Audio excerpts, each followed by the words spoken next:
Assalamualaikum warahmatullahi wabarakatuh. Good morning, Sir Alpha, and all of my friends. Before we start, let's pray, shall we? Thank you. First of all, I would like to welcome you all to this presentation. In this occasion, we would like to have a presentation from Group 6. Before the presentation begins, allow us to introduce the speakers. There are Fitriyah Andini, Faridha berliana, Riska Nurul Elang Waskito, and me, Dita Ayu as a moderator for this presentation. Without further ado, I would like welcome Elang WB to deliver first slide. Alright, Elang, time is yours. Alright, thank you Dita for the time. So the first slide is introduction. In today's globalized marketplace, many companies, whether or not their parent company happens to be registered in an English-speaking country, have adopted English as their official language of communication. Accordingly, for some, these multinational companies increasingly conduct all their business meetings in English regardless of whether native English speakers are present. So the next slide please.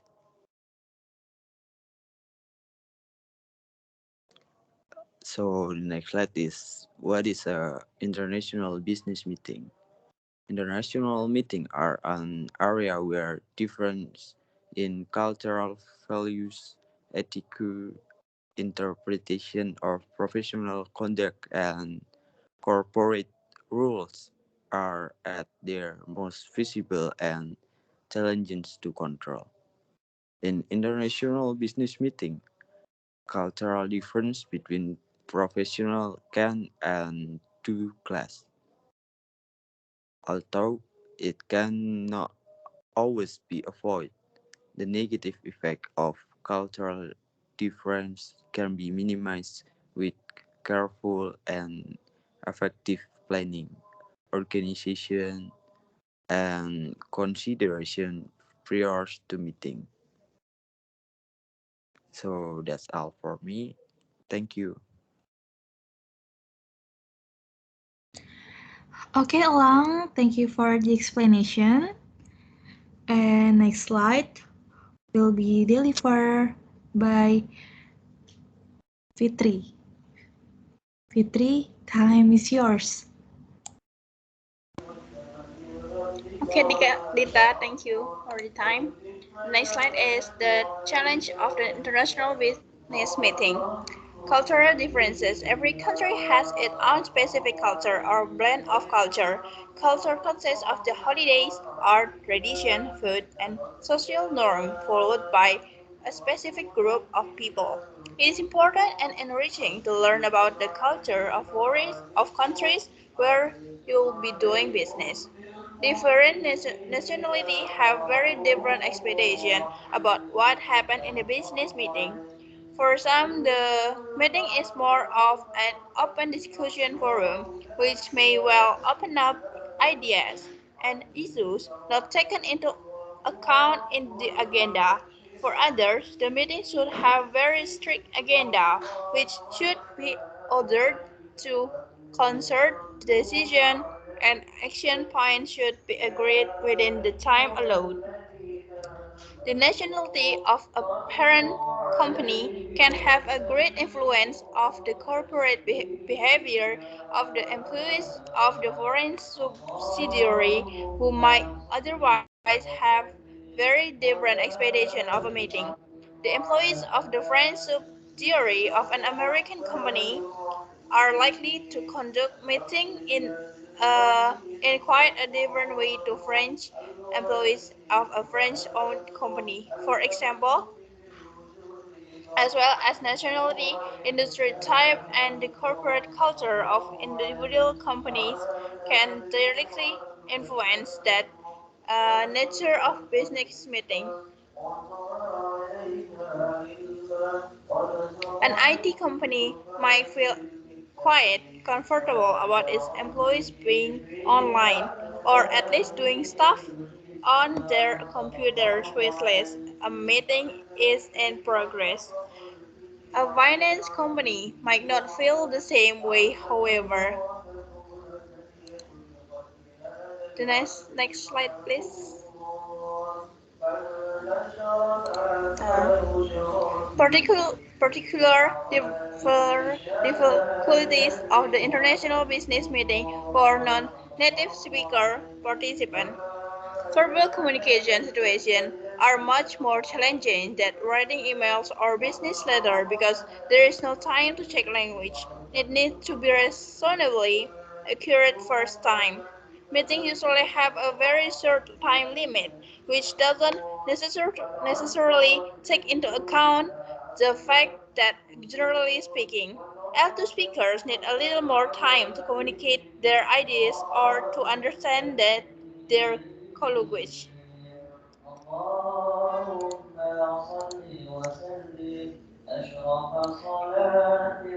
Because of their interactive nature of meeting, poor listening skills are also a major issue. The third reason is many people find face-to-face business situations stressful in any language. In a foreign language, spoken language skills are quickly exposed, which can be embracing and ultimately develop the contribution of L2 participants. Next is many airline business people have a little or no formal language, no formal foreign language training themselves, or at least not to working knowledge level. They seem to assume that anyone who speaks English will automatically understand anything they say. They don't fully appreciate that the difficulty of their L2 colloquies that consequently do not make very great effort to assist L2 speakers in verbal communication situations. And the last is different nationalities have a different understanding of English and use it in a very different way. Misunderstanding between also speakers with different first language can be just alike as likely. Thank you.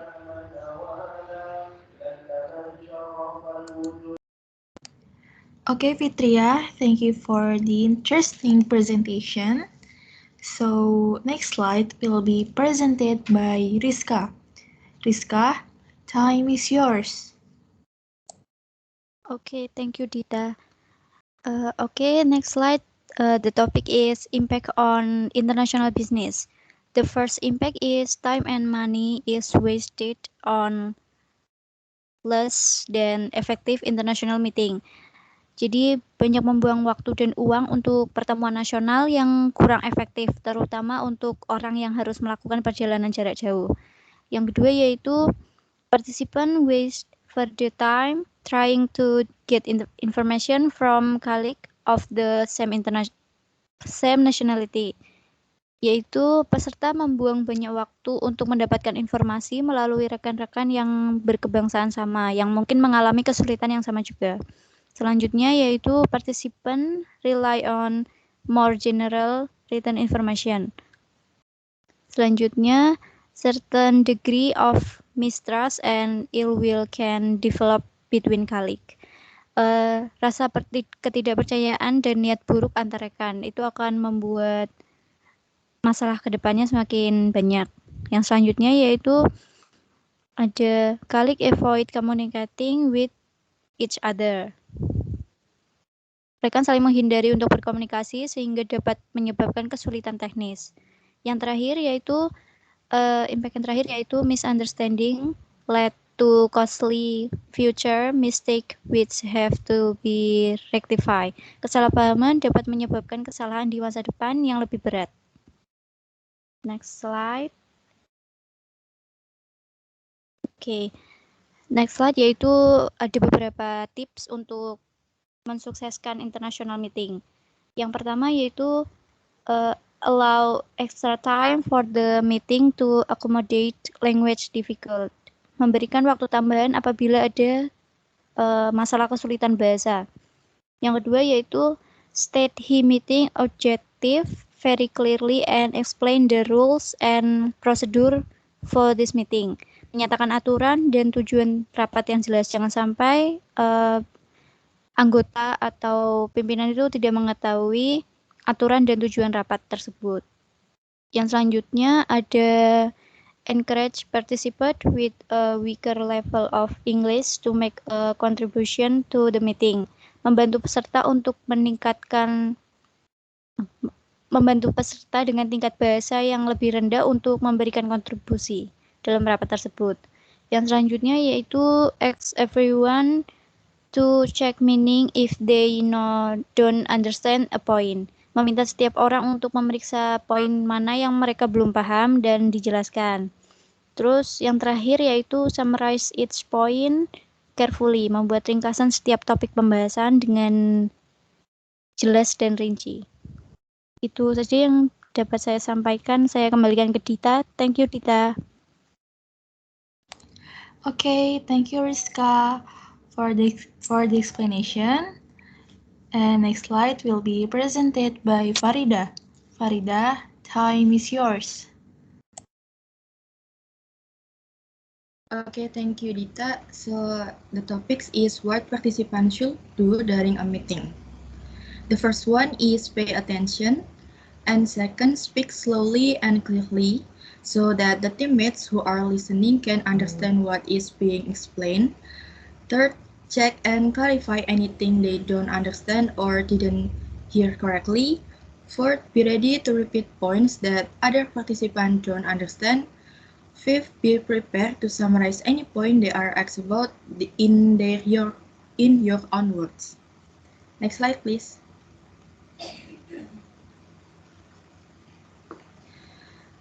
Jadi, global teams bring perspective from various cultures and mindsets, but they also bring obvious challenges such as different time zones, language barriers, social norm differences, and communication style. Jadi selain membawa perspektif dari berbagai budaya dan pola pikir, mereka juga membawa tantangan yang cukup jelas, yaitu zona waktu, hambatan bahasa, serta perbedaan norma sosial dan gaya komunikasi. Ini merupakan tantangan yang umum, dan perlu diingat juga untuk saling menghargai kepada rekan tim yang berbeda negara. Salah satu tantangan terbesar yaitu melakukan pertemuan secara efektif yang dengan kepada rekan yang memiliki perbedaan waktu. Bagaimana dapat konsisten untuk efektif menyatukan semua rekan tim dan membangun hubungan baik dengan semua rekan tim. Thank you, and the next slide will be presented by Dita. Okay, Faridha, thank you for the explanation. So next slide will be presented by me. Next slide, please.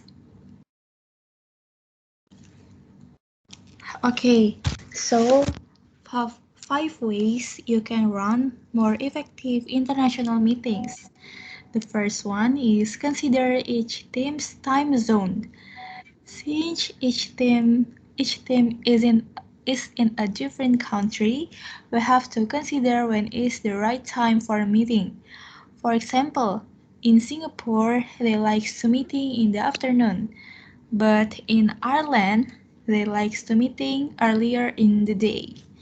The second one is use technology to your advantage.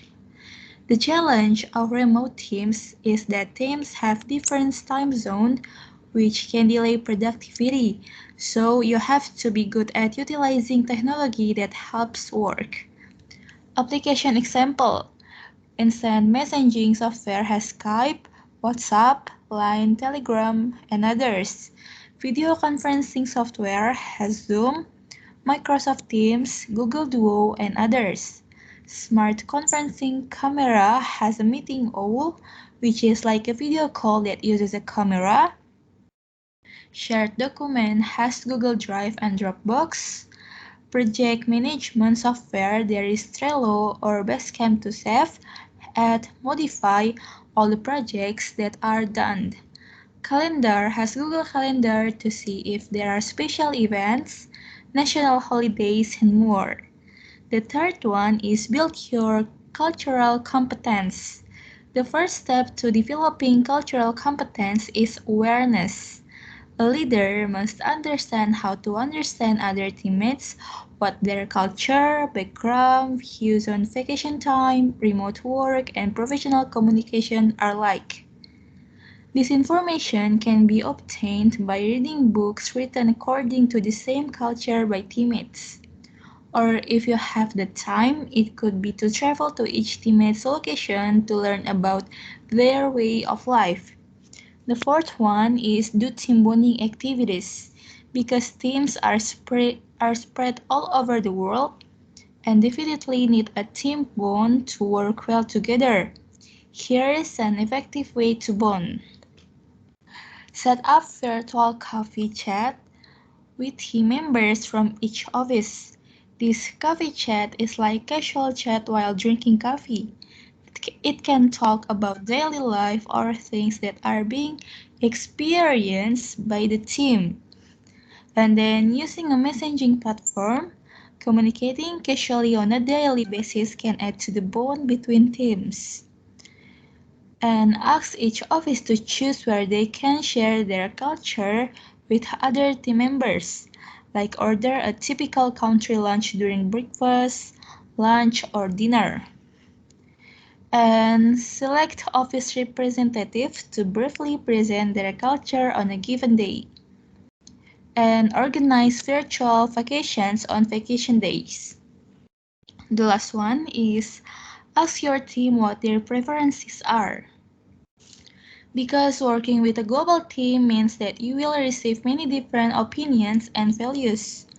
If during the meeting there is no one who tries to assume without any feedback, they will think that international meetings are unproductive and lack trust building with global teams.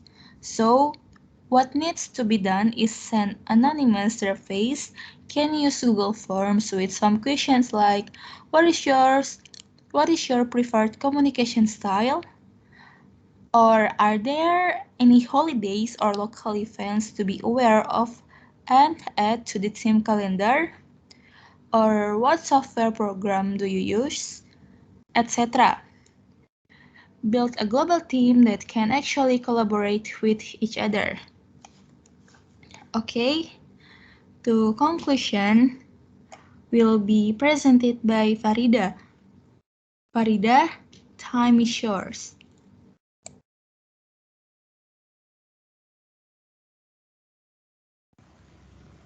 Okay, thank you, Dita. Next slide, please. Okay, so the summarize is it can be concluded that managing international meetings is the biggest challenge in collaborating with foreign companies. And we must understand each other's culture and respect each other's differences. So the collaboration will be carried out smoothly and successfully. Thank you. Saya kembalikan ke moderator. Okay, thank you Faridha. So guys, that it's for our presentation. Finally, we come to the end part of presentation. We would like to say thanks to Sir Alpha for giving us the time for presentation. Hopefully the presentation will be useful for us. Thank you. Wassalamualaikum warahmatullahi wabarakatuh.